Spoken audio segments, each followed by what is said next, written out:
Yes, it will. Sometimes God will allow us or lead us to engage in a bitter experience. It happens sometimes. But know that the Lord said in Romans chapter 8, verse 28, all things work together for good for them that love the Lord. But the text I really want to point your attention to today is found in Exodus chapter 15.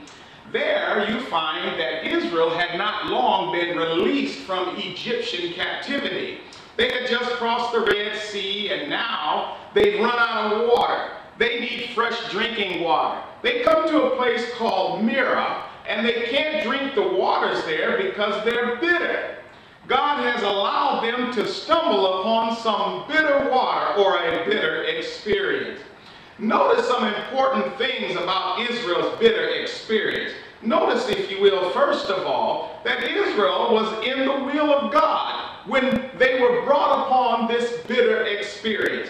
Unlike many today who would have us to believe that what we're experiencing is the result of something wrong that we have done or something amiss in our lives, like the friends of Job tried to point out. But in fact, none of those things were true. They were right in the middle of God's will. Secondly, notice that God lets them know that it was only a trust test.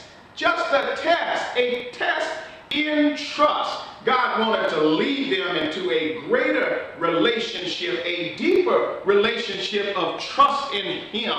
That's all it was. And then thirdly, God can turn bitter into sweet, right there at the place of bitterness.